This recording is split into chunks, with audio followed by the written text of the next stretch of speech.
hello guys नमस्कार जय जगन्नाथ मु लक्ष्मी राजा नुआ एक फ्रेश ब्लॉग को आपण स्वागत कर देखु दीटा मोर दरुआन ये बसी जाइए तो दी जन जन को गेल कले जन केमती हाथ पढ़ाऊँ हैंडसेक वेरी गुड जाकि ये खाली कह मत आउस मत गेल कर देख आउ जड़े आमर ये अच्छे देखो फ्रेंड मो गार्डन केमती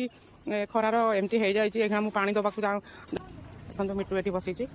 सन्ध्या हो गला 6टा बाजब मुझे जाइनी देह भल ना मोर आज गुरुवार उषा था तो आपण मानक ये अनुरोध खरा दिने आप कौन करेंगे ना एत खरा हो अनुगुल तो मिनिमम 45-46 डिग्री आसूसी तो जीवजंतु मानक जो आप पाली बाहर बुलूँ किसी किसी जगह पानी आप रखी दिंतु तो से मैंने पीबे आपको आशीर्वाद देवे आती हूँ जय जगन्नाथ जदि मो वीडियो को आपको भल लगे तो लाइक करेंगे शेयर करेंगे कमेंट करेंगे